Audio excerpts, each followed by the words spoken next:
Assalamualaikum warahmatullahi wabarakatuh. Perkenalkan, saya Widya Ningsi, mahasiswa PPG Dalajat kategori 1 tahun 2022 dengan nomor 2010646660 di Universitas Muhammadiyah Profesor Dr. Hamka. Saya mengajar di SMP Negeri 221 Jakarta. Ini formulir pendaftaran UKIM. Terima kasih.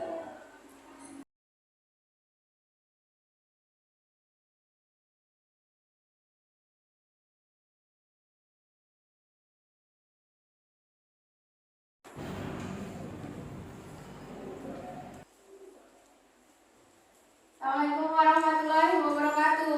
Waalaikumsalam warahmatullahi wabarakatuh. Bagaimana kabar kalian? Sehat? Alhamdulillah.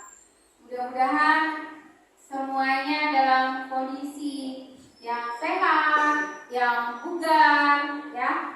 Oleh sebab itu kita tidak lupa mengucapkan puji syukur pada Allah Subhanahu wa taala yang telah memberikan nikmat, yaitu diantaranya nikmat sehat kepada kita semua. Baiklah, sebelum kita memulai pembelajaran hari ini, berdoa terlebih dahulu. Nah, untuk doa, Ibu minta pada ketua kelas Amal untuk memimpin. Silakan Amal.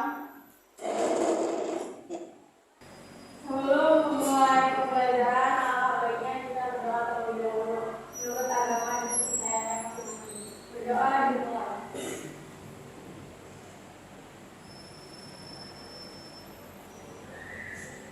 Doa selesai. Memberi salam. Assalamualaikum warahmatullahi wabarakatuh. Waalaikumsalam warahmatullahi wabarakatuh. Terima kasih Amal. Baik, untuk selanjutnya Ibu akan mengabsen. Ada yang tidak masuk hari ini, nak? Masuk semua?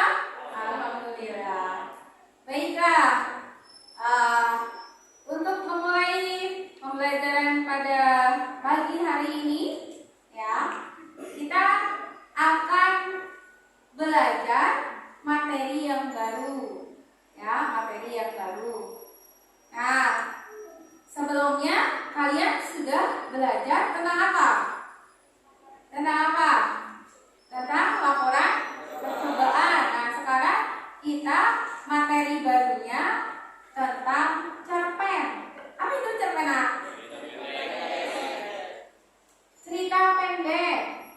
Itu pengertiannya atau kepanjangannya? Kepanjangannya. Nah, kalau secara pengertian, kalau dikaitkan dengan kehidupan sehari-hari, mungkin kalian sudah pernah baca cerpen kan? Dikaitkan dengan peristiwa sehari-hari, biasanya yang diangkat dalam cerpen itu tentang apa? Tentang apa, Fadil? Tentang kegiatan, maksudnya kegiatan apa?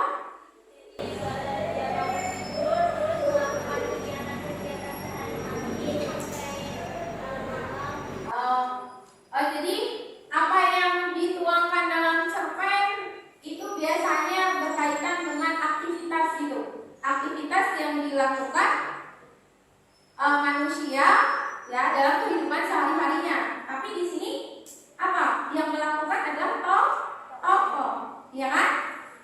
Ya enggak? Siapa yang pernah membaca cerpen? Siapa yang pernah membaca cerpen? Amel sudah pernah. Judulnya apa, Mal? Judulnya Mimpi Sanggara. Menceritakan apa, Misal? Jadi dia ini awalnya berpikir untuk menjadi sanggara. Lalu dia melakukan aktivitas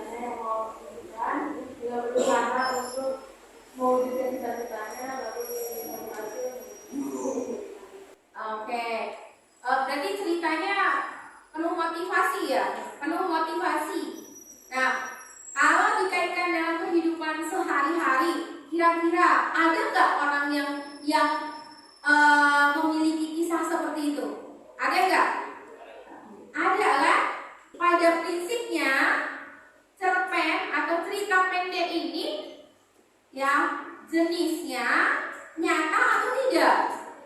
Nyata atau tidak, Nak? Tidak. Ya, atau istilah lainnya apa, Fadila? Fiktif. Ya. Jadi meskipun peristiwanya mungkin terjadi memang dalam kehidupan nyata, tapi pada dasarnya, pada prinsipnya tetap sifatnya fiktif. Ya, itu ya sedikit gambaran tentang materi yang akan kita pelajari. Kira apa manfaat ketika kita mempelajari materi cerpen ini? Bisa mendapatkan beberapa pesan moral yang terdapat dalam cerpen tersebut. Oke, bagus. Tepuk tangan buat Melinda. Bisa mendapatkan pesan moralnya, sehingga apa? Ketika kita mengetahui hal yang positif, hal yang baik dari cerita itu, bisa kita jadikan sebagai apa? Pembelajaran, sebagai motivasi, sebagai inspirasi. Untuk selanjutnya, materi dari cerpen ini kita ambil dari kompetensi dasar 3.5, yaitu mengidentifikasi unsur pembangun karya sastra dalam teks cerita pendek yang dibaca atau didengar. Itu dari segi pengetahuannya ya. Kemudian dari keterampilannya nanti menyimpulkan unsur-unsur pembangun karya sastra dengan bukti yang mendukungnya. Oke, kemudian indikatornya itu menganalisis unsur pembangun karya sastra. Unsur pembangun karya sastra di sini yang dianalisis adalah unsur intrinsiknya. Ya, kemudian membuat kesimpulan tentang unsur-unsur pembangun karya sastra. Nah, tujuannya dari materi teks cerpen ini adalah menganalisis unsur pembangun karya sastra dalam teks cerita pendek. Jadi kalian diharapkan nanti bisa menganalisis unsur intrinsiknya. Nah, unsur intrinsiknya itu terdiri dari apa saja? Nanti akan kita bahas bersama-sama. Kemudian tujuan yang lainnya yaitu kalian bisa membuat kesimpulan tentang unsur-unsur pembangun karya sastra disertai dengan buktinya. Oke ya Nak ya, paham ya? Itu tujuan dari pembelajaran kita hari ini. Nah, kemudian supaya kalian lebih mengerti lagi tentang cerpen ini seperti apa sih? Nah, kalian bisa saksikan video animasi, ya, video animasi.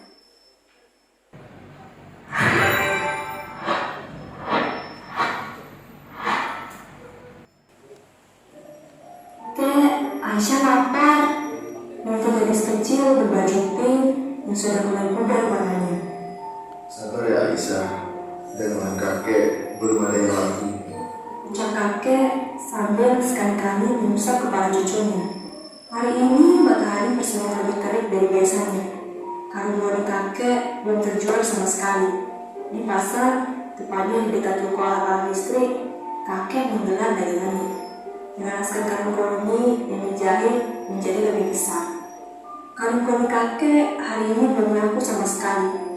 Biasanya ada 1 atau 2 orang yang membeli karung kakek. Dari karung yang terjual itulah kakek dan Aisyah mendapat sebungkus makanan. Kek, lapar. Untuk kedua kalinya, gadis berambut buntut kuda lengkap dengan jepit rambut biasa berani itu berhenti. Kali ini lebih terisak sambil memegangi perutnya. Kek, kenapa ya perut bunyi? Apa jangan ada speaker ya kek? Tanya gadis kecil yang masih berumur 5 tahun itu. Itu artinya perut Aisyah lagi ngobrol sama Aisyah. Serius kek? Wah, hebat! Aisyah bisa ngobrol sama perut. Oke perut, kita tinggal dulu ya. Nanti dibeliin makanan sama kakek. Perlahan Aisyah pun tertidur. Keadaan kakek dan Aisyah Aisyah sudah setahun lebih seperti ini. Semenjak keluar dari rumah anak kakek-kakek, Aisyah dan kakek hidup di jalanan. Tidur beralaskan berselimut karung.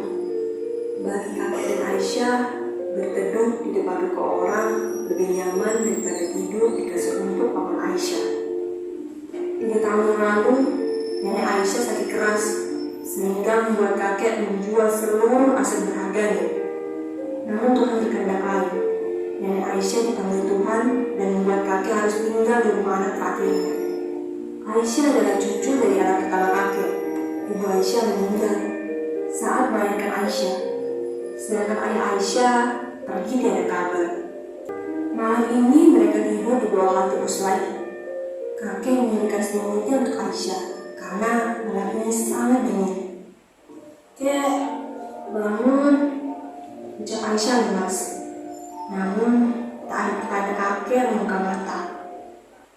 Kek, bangun kek, kakek, diperkeras suara Aisyah. Kakek, bangun. Lebih diperkeras lagi sehingga mengundang beberapa orang yang sedang menunggu bus untuk menghubungi kakek dan Aisyah. Kakeknya, kenapa dek? Salah satu wanita dari mereka mulai mengecek tubuh kakek. Kakek sakit. Jangan dibawa. Aisyah mau beli bubur buat kakek. Jangan dibawa. Dia sedikit gelisah sambil berlari mencari warung bubur untuk kakek. Matanya mulai basah oleh air mata. Kakinya sakit, terkena kerikil kecil. Nah, itu bukan seberapa. Aisyah harus segera mendapat bubur untuk menyambut kakek seperti saat Aisyah sakit. Aisyah memasuki salah satu kedai bubur. Dia tak punya uang. Bagaimana cara membelinya? Kakek tak pernah mengajari Aisyah untuk mengemis ataupun mencuri. Bu, Aisyah mau bantu cuci mangkok. Nanti bayarnya bubur buat kakek. Kakeknya agak takut. Kakeknya mana? Beruntungnya penjaga warung itu tidak mengusir Aisyah. Di halte kakek sakit. Setelah mencuci 2 mangkok itu, Aisyah memberi seporsi besar bubur ayam lengkap dengan kerupuknya. Kek, Aisyah sudah dapat bubur. Kakek makan dulu ya. Aisyah suapin. Adek manis. Kakek sudah tidur pulas, jadi nggak bisa makan bubur. Adek makan bubur sama kakak aja ya, ucap salah satu wanita sambil mengenggam tangan Aisyah dan mengajaknya menjauh dari sana. Gak mau, Aisyah mau sama kakek. Terpaksa Aisyah digendong oleh wanita itu dan diiringi teriakan, kakek! Jenazah kakek dibawa menuju mobil polisi. Aisyah menangis. Aisyah takut. Aisyah kesal. Kenapa wanita ini membawanya jauh dari kakek? Kenapa polisi membawa kakek? Salah apa? Aisyah mau ikut kakek. Namun itu semua sia-sia. Mobil polisi telah pergi. Aisyah pingsan karena badannya capek dan lemas. Suatu malam masih garis kecil dalam buntut kuda itu. Itu dulu sekali. Pada 20 tahun yang lalu. Semoga tak ada Aisyah dan kakek yang lainnya ya. Aku tersenyum kecil sambil mengingat kejadian 20 tahun lalu itu. Disentuh jepit rambut bunga sakura yang selalu setia berhenti di rambutku. Lalu menunjukkan mengikutiku selain belajar pergi dan karya mengejar impianku. Cerita tersebut menyentuh ya Naya, menyentuh hati kita. Bagus. Apalagi sampai kalian ikut merasakan yang dialami tokoh yang ada di situ. Dari tayangan video tersebut, nah cerita peristiwa yang disampaikan di situ, kira-kira dalam kehidupan sehari-hari itu memang ada atau tidak? Ada atau tidak yang mengalami cerita hidup seperti itu? Nah, ada tidak? Mungkin saja ada, ya kan? Mungkin saja memang ada. Tapi sekali lagi, tetap namanya cerita pendek atau cerpen itu sifatnya fiktif, fiksi. Jadi sudah hasil dari rekaan imajinasi dari penulisnya. Sebelum menginjak ke unsur intrinsiknya, Ibu ingin tanya dulu, bagaimana pendapat kalian tentang cerita tadi? Ibu belum mendengar, selain terharu, ikut sedih, coba disampaikan dengan bahasa kalian. Bagaimana kesan kamu? Menurut saya cerita ini sangat menyentuh sekali karena dalam kondisi apapun kakek itu selalu menjaga Aisyah dengan penuh kasih sayang. Itu yang membuat saya tersentuh, Bu. Oke, yang ini merupakan karya sastra, ya, karya sastra yang menggambarkan cerita atau kisah hidup, ya, kisah hidup tokohnya, tapi secara singkat, karena apa? Kalau dibandingkan dengan novel misalnya, tentu saja lebih pendek, sehingga dari peristiwa-peristiwanya, dari alurnya, dari jumlah tokohnya itu lebih singkat. Oke, kemudian ini cirinya itu fiktif tadi, sudah jelas ya, fiktif. Kemudian terfokus pada satu cerita, yaitu peristiwanya. Kemudian mengungkapkan masalah yang penting saja, karena tadi terbatas kepada peristiwa-peristiwa dalam ceritanya relatif pendek. Ya. Kemudian bahasa yang digunakan tajam, sugestif, provokatif, menarik perhatian. Kemudian jumlah katanya itu tidak lebih dari 10.000 kata. Itu ciri-ciri dari cerpen. Oke, sampai di sini ada yang mau ditanyakan tidak, Nak? Ada yang mau ditanyakan? Iya. Apa jawab? Provokatif. Ada yang bisa menjelaskan? Seperti tadi ketika kalian nonton video, kira-kira bahasa yang provokatif tadi misalnya bahasa yang mana? Yang disampaikan oleh si kakek misalnya, ketika kira-kira yang bagian yang mana? Aisyah merasa kelaparan kan? Terus perutnya berbunyi. Apa yang dikatakan kakek? Perut kamu sedang mengajak ngobrol, iya kan? Oke, selanjutnya, nah ini unsur pembangun cerpen. Ada 2 unsur, yaitu apa? Ada yang tahu unsur pembangun cerpen itu? Ada unsur intrinsik. Yang kedua unsur ekstrinsik. Nah, nanti yang akan kalian analisis adalah unsur intrinsiknya.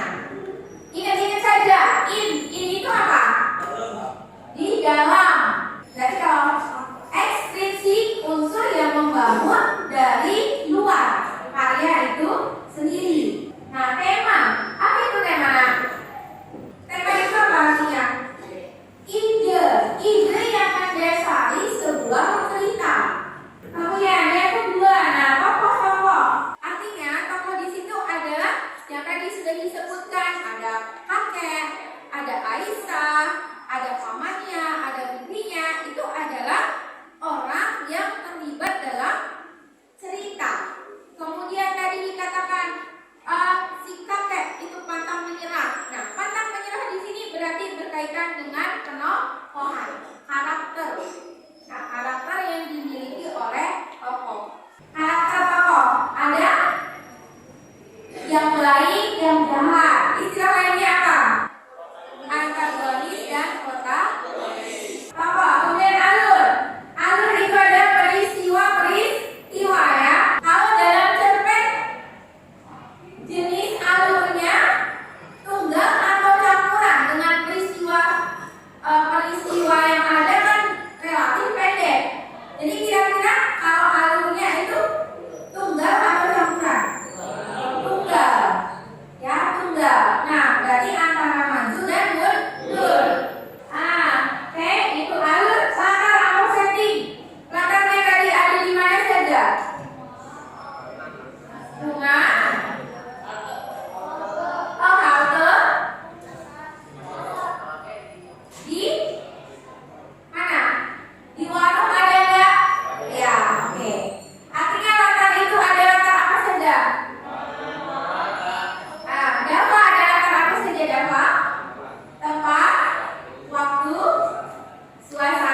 bagus. Ya, itu tadi.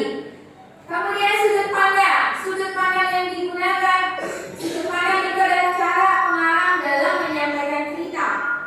Oke, gaya bahasa yang cerpen itu bisa menggunakan majas, ya, personifikasi, permola. Kemudian di situ ada menggunakan kalimat langsungnya juga. Itu diantaranya. Kemudian amanat itu tadi apa? Betul, pesan moral, ya, itu pembahasan tentang unsur membangun cerpen yang berasal dari dalam, yaitu unsur intrinsipnya. Unsur ekstrisik berkaitan dengan latar belakang masyarakat, latar belakang penulisnya. Nah, ini ada contoh dari kutipan cerpen. Ada 3 contoh kutipan cerpen yang bisa menggambarkan gaya karakter tokoh, latarnya, ya, sudut pandang, gitu. Nah, dari contoh yang diberikan mudah-mudahan nanti kalian akan bisa lebih memahami tentang unsur intrinsik dari cerpen ini. Terima kasih, itu dari materinya. Baik, selanjutnya nanti kalian membentuk kelompok sesuai dengan yang sudah ditentukan, ya, untuk berdiskusi. Ibu akan membagi LKPD, ya, yang tugasnya kalian adalah untuk menganalisis unsur intrinsik pada cerpen yang sudah ada di sini. Oke ya, nanti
sedikit nolak. Bukti dan keterangannya tapi kami semua menguasai jalan dari Tongkoro menjadi Torokan.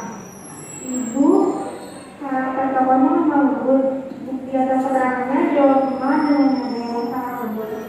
Sabar.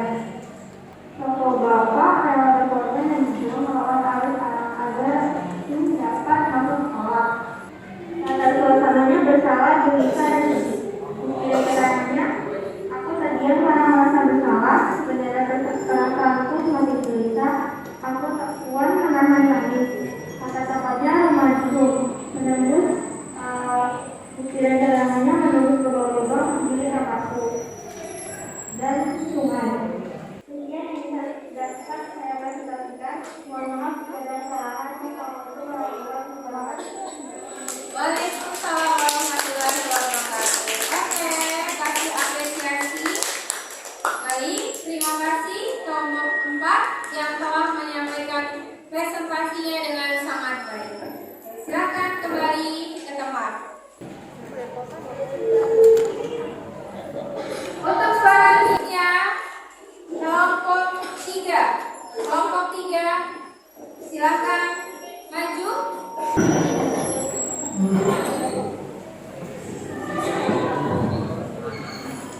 Assalamualaikum warahmatullahi wabarakatuh. Waalaikumsalam warahmatullahi wabarakatuh. Hadiran saya di sini untuk menjelaskan hasil unsur ini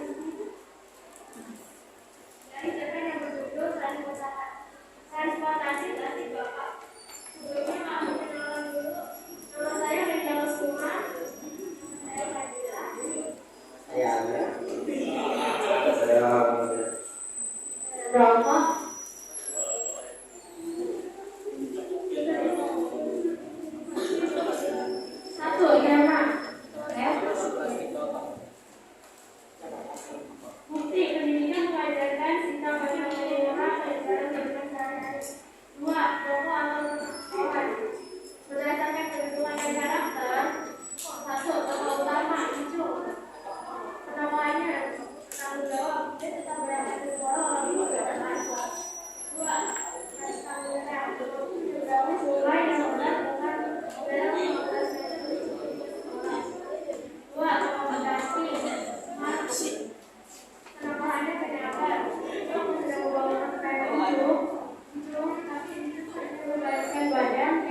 Bapak.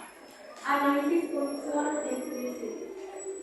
Temanya yaitu perjalanan hidup dari keluarga yang sederhana. Tokoh dan penambahannya, jadi yaitu yang pertama guru. Penambahannya yaitu disiplin. Keterangan buktinya yaitu ia selalu bangun pagi. Setelah itu ia bergegas menuju sekolah. Lalu penakut. Keterangan atau buktinya itu adalah rasa takut itu memuncak, aku tak kuat menahan nangis. Lalu ada emak, yang penambahannya yaitu pengertian. Lalu keterangan buktinya adalah menyodorkan hasil emas dengan lauk makan oseng daun singkong dan sama cabai hijau yang dibungkus dengan daun pisang. Lalu ada bapak yang penambahannya yaitu pekerja keras. Lalu pemberani.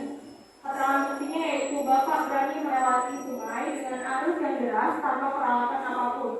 Lalu ada penyayang. Keterangan buktinya yaitu ia rela mengantar untuk sekolah meskipun harus melewati arus sungai yang deras. Unsur intrinsik selanjutnya yaitu latar. Jenisnya yaitu ada tempat, ada di rumah.